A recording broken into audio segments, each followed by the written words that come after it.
This evening on Africa World Hour, we look at how, as South Africa hosts the G20 Social Summit this week, all eyes are on a very pivotal gathering taking place tomorrow, a high-level side event titled Women, Newborns, Children's and Adolescents Health, a Unifying Agenda for Global Progress, co-hosted by the G20 Presidency, the Global Leaders Network, PMNCH and the Youth, Women and Civil Society tracks. This event is set to ignite major global momentum on health and human capital. My apologies. So tonight we speak to Levi Singh, Sherpa for Y20 South Africa, to unpack why youth voices are shaping the agenda and what to expect from tomorrow's kickoff event as well. Levi, very good evening to you. Thank you so much for taking the time to speak to us. Good evening, Tsepi, and good evening to your viewers and listeners. So let's just start with this Jail Inside event and how important it is and why it is. It kicks off the social summit. What is the core purpose of the gathering, and why are they thinking that a youth agenda, a women agenda is going to really gain momentum at the G20? Thanks, Tsepi. So as your listeners and viewers would know, this is the first time that the African continent hosts a G20. It's also the first time that the African Union is a full member of the G20. And the next time that we'll host a G20 is in 2044. And ultimately, when you consider the current demographics on the African continent, with the median age of an African in Africa being 19 years old, with 60% of the population of the African continent being under the age of 30, we need to really frame the argument around human capital development, and there can be no better way to harness and form human capital development than through the investments in women, children, and adolescent health in particular. And as the Y20, we're incredibly proud to support President Ramaphosa's leadership of the Global Leaders Network on Women, Children, and Adolescent Health, the first of its kind leaders network that convenes heads of states to really ensure that we ramp up political commitment and political will, as well as financial resourcing, to ensure that women, children, and adolescents are at the center of national development, and in particular, the African continent's development. Levi, as you say, those aid cuts are something that have been a significant item agenda on a lot of the discussions we've seen throughout the year, but also for various countries and groupings when we look at the SDG goals. So the various partnerships that you've mentioned that bring together this event tomorrow, what kind of unified commitments are they looking for the organizers to catalyze, especially women's, newborns, children's and adolescents' health? It's a bit difficult to preempt the conversation just yet. I think it's a wait and see. But ultimately, we have great philanthropies such as Gates, and we have other multilaterals that have been trying their hardest to ensure that the recent and profound cuts to the development ecosystem doesn't necessarily extend too harshly onto the women, children, and adolescent health agenda. And ultimately, I think we'll be seeing from colleagues tomorrow what is the level of thinking around how to preserve the fragile sort of funding landscape that is already being directed towards these agendas, but also looking at innovative financing and other sort of financing approaches, including partnerships with the public and private sector to really ring-fence resources for this important development agenda. And ultimately, I think looking ahead, there is some thinking around looking at a common investment framework that member states and philanthropic and other actors can consider in terms of coordinating investments as it pertains to this important agenda. We all know money is getting tighter and tighter as public fiscus continue to either shrink or stagnate in the global south. And ultimately, we need to look at all forms of partnerships that can unlock new resources. But we also need to consider how to ensure that the resources that we have already allocated to these agendas are being spent in an efficient and an effective manner. And that also includes curbing corruption and maladministration. And this is something that has also been discussed in the context of the G20, from the anti-corruption working group to the ministerial working group on health, as well as the development working group. So I think a multi-pronged approach really is something that we aim to explore on tomorrow's panel, and to really hear from the ministers as well as the former deputy president herself as to what are some of the catalytic interventions that we could consider to unlock new resources for this incredibly important agenda. So one of the big expectations for the GLN is for WNCAH to be elevated in the Social Summit declaration. That is something that's going to take leadership, as we've seen some of the big powers, influential powers, who won't be coming to the G20, and those are very important. The Health Working Group came out without a resolution because of quibbles over certain aspects of the agenda. From your perspective as the youth, are we seeing enough leadership? Are we at least seeing good leadership come out of these challenges, especially when we talk about the foundational investments for equity and resilience? That's an interesting question, Sepia, and I wonder how long we have to unpack it. But I think given this last year and given our intimate work with the presidency, I still stand by my earlier statement to commend the leadership of President Ramaphosa and the South African presidency as it pertains to the leadership of the Global Leaders Network for Women, Children, and Adolescent Health.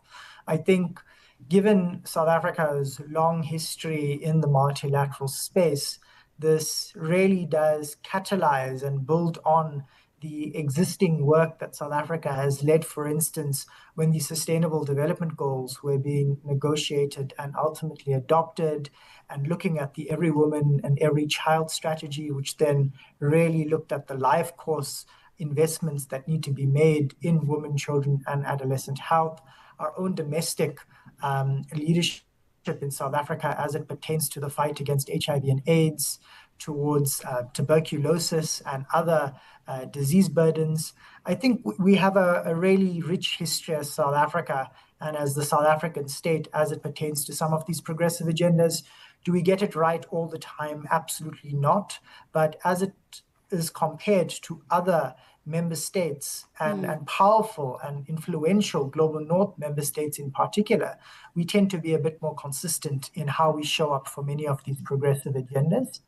And ultimately, I think it's really about continuing to locate the leadership, not just of South Africa, but of the Southern African region and on the African continent, but in particular, the leadership of the Global South. And if you look at many of the other complex challenges that we're facing at this time, from global inequality and poverty to unemployment, in particular the climate crisis, as we talk, COP30 is happening in Brazil, and it's the Global South that is really leading the charge as it pertains to calling for a more equitable approach to climate financing, a more sustainable approach to some of the means of consumption and production that we've been seeing play out within this geoeconomic and geopolitical space.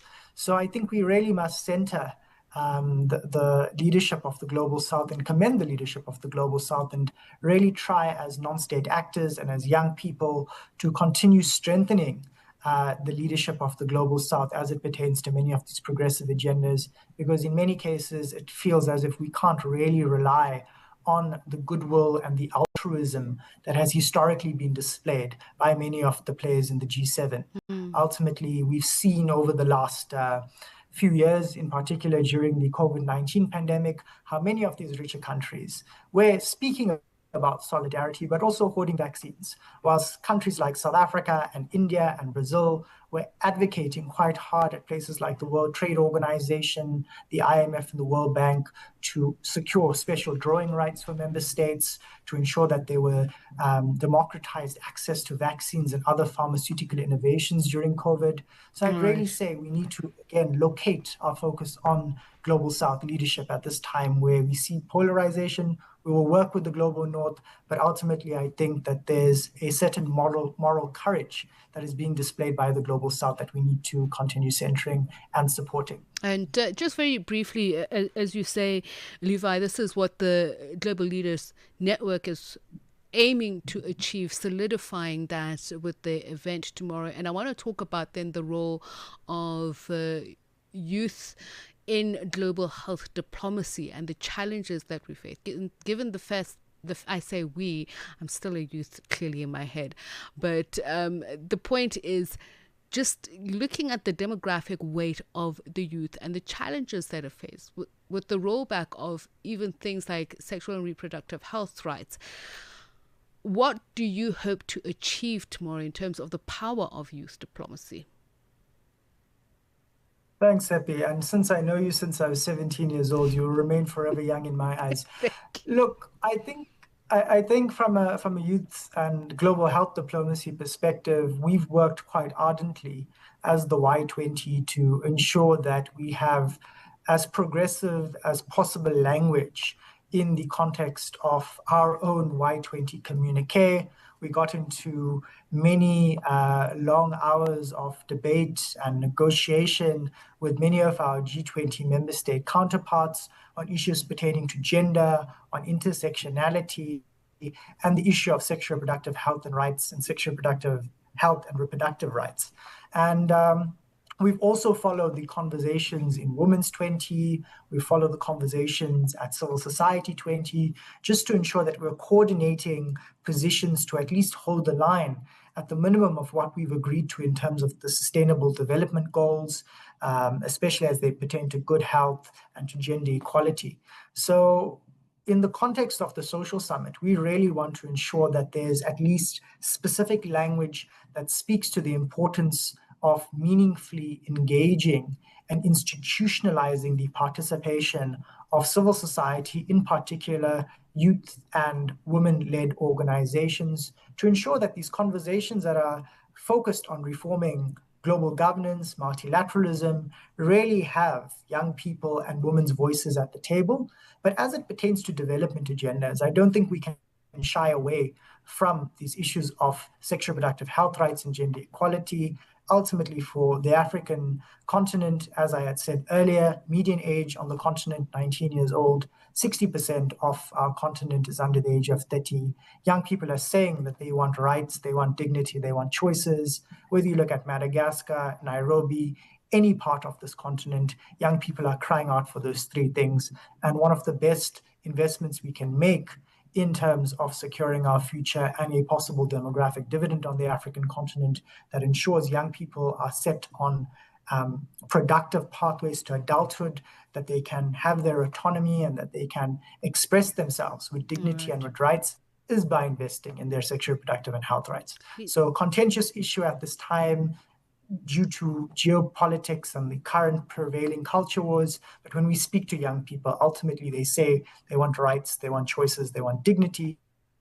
And at the center of those three elements is sexual reproductive health rights. And at the center of human capital development, ultimately, is sexual reproductive and health rights. We can't harness a demographic dividend if women can't choose what they can do with their bodies, whether they wish to have children or not have children, whether they wish to marry or not marry, whether they wish to delay a pregnancy or not be pregnant at all.